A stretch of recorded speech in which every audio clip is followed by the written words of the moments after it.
Picture this, a high school student. She won't leave the house until she has the full makeup routine done. We're talking contouring, eyelash extensions, eyeliner, perfect to a T. Well, the issue isn't the makeup at all. It's the fact that she has been consistently late to school since the beginning of the year, and now she might be up for a detention. It's hard to know. Anyway, the family is super stressed. They can't get her out the door in the morning. And at the end of the day, it's not even about makeup at all. It's about cognitive flexibility, or rather a lack of it. When we have strict rules for how things have to be done, anything outside of what's supposed to happen can throw us for a loop and catastrophe strikes.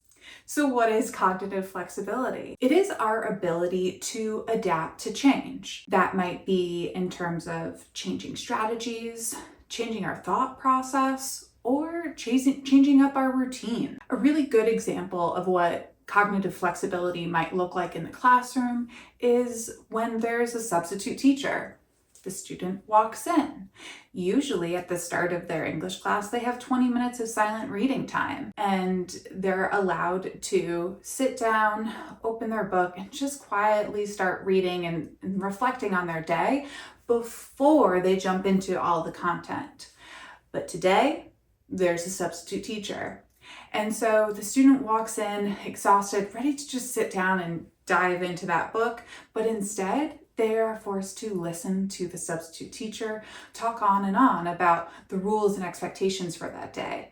So they have to change things up. The student who is actively practicing cognitive flexibility is inhibiting their usual habits and routines so that they can adjust to the new circumstances with the substitute teacher.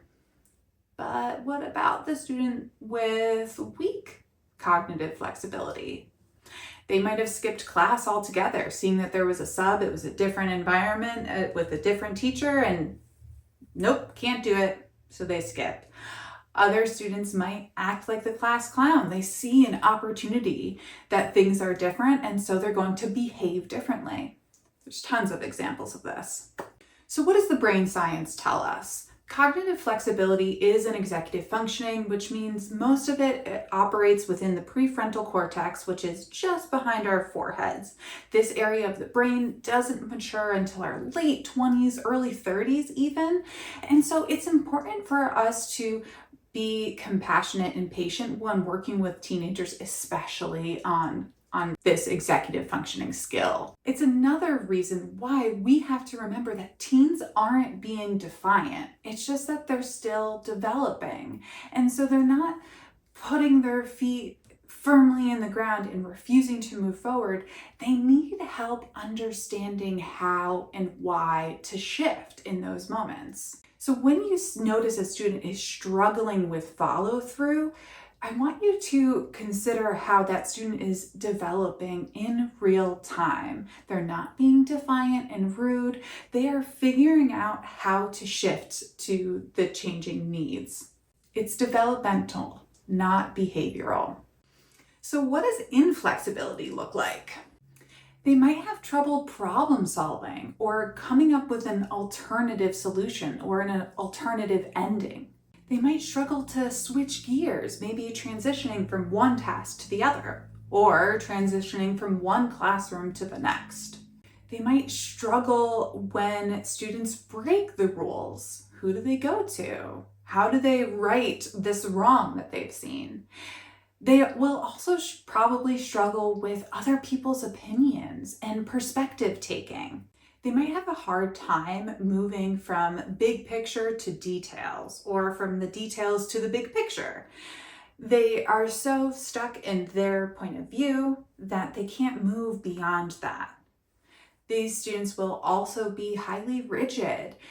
This class is blue no matter what, or I always keep my pencils in the front pocket of my backpack. They don't go anywhere else. That's where they go. Or you might be seeing them repeat the same argument over and over again. But I'm never late to school. But I'm never late to school. But I haven't been late to school yet this year.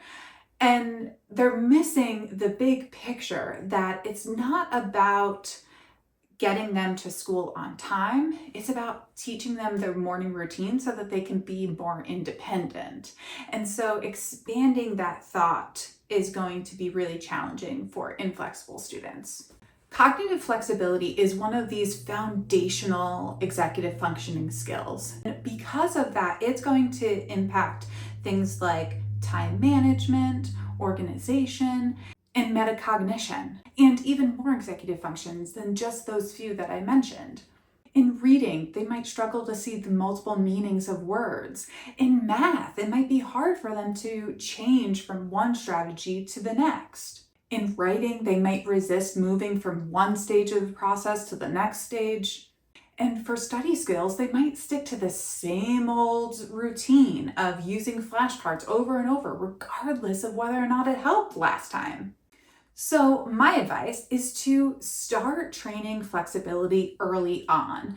The sooner students are exposed to alternative ways of doing things, the better, because then as they get older, they will remain an open-mindedness about multiple avenues to the same solution.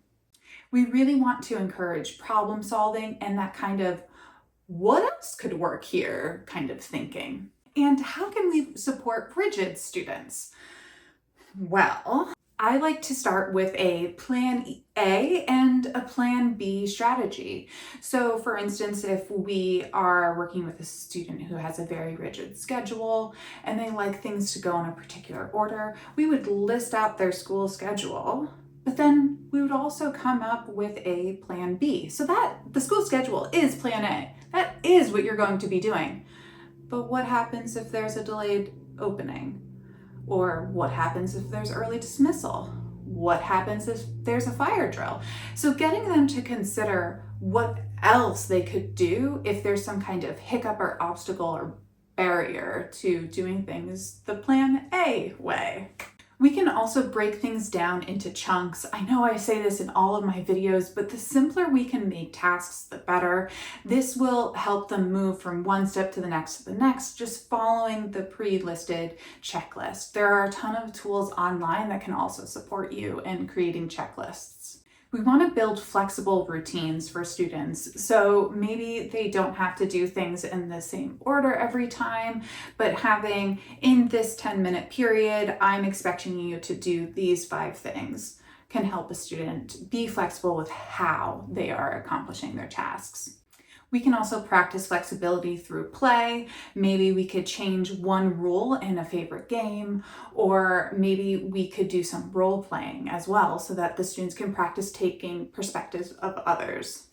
And then one of my last suggestions is a problem-solving wheel. If a student is so emotionally dysregulated because the plans have changed so much, having a pre-made wheel of something else they can do to regulate themselves might be worthwhile. Teachers Pay Teachers has a ton of resources here. I also always suggest Pinterest as a place to go for ideas on how to create some of these items.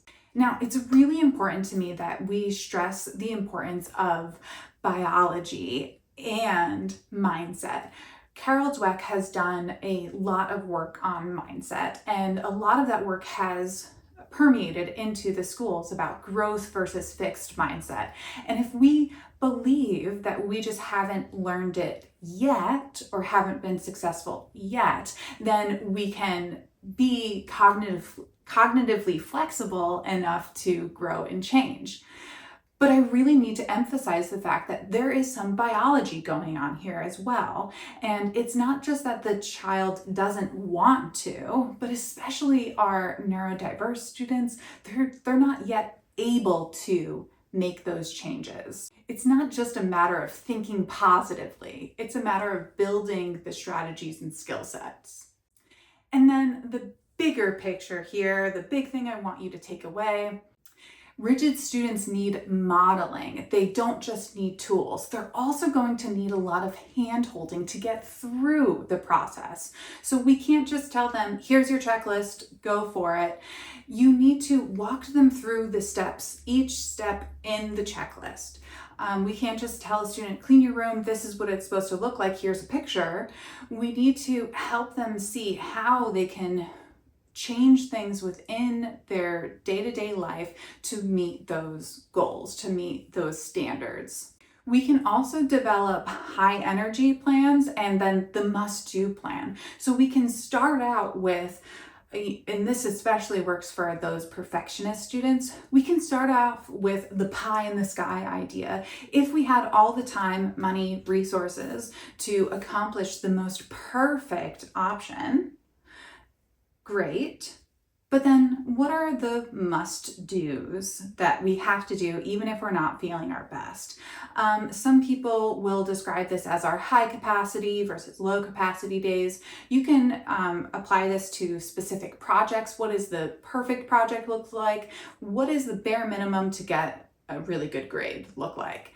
But having these barometers to help students pick and choose what's going to work for them on a particular day is really important for their growth. It's also really important for us as individual adults. Like, we can't be superheroes every day, but what do we have to do? What are our must-do items, even on our lowest days?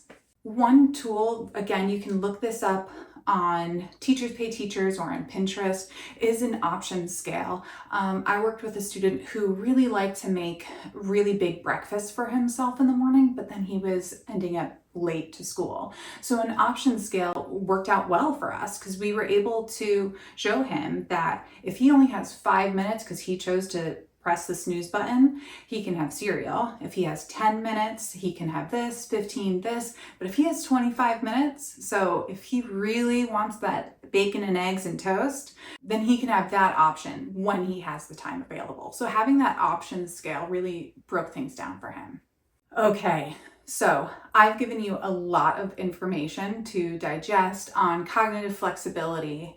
I am Jessica Mintz, your favorite academic coach. I'm rocking a new hairstyle these days. Tell me what you think in the comments. I love to support students in their learning, especially students who are neurodiverse. Follow along if you want more content from me.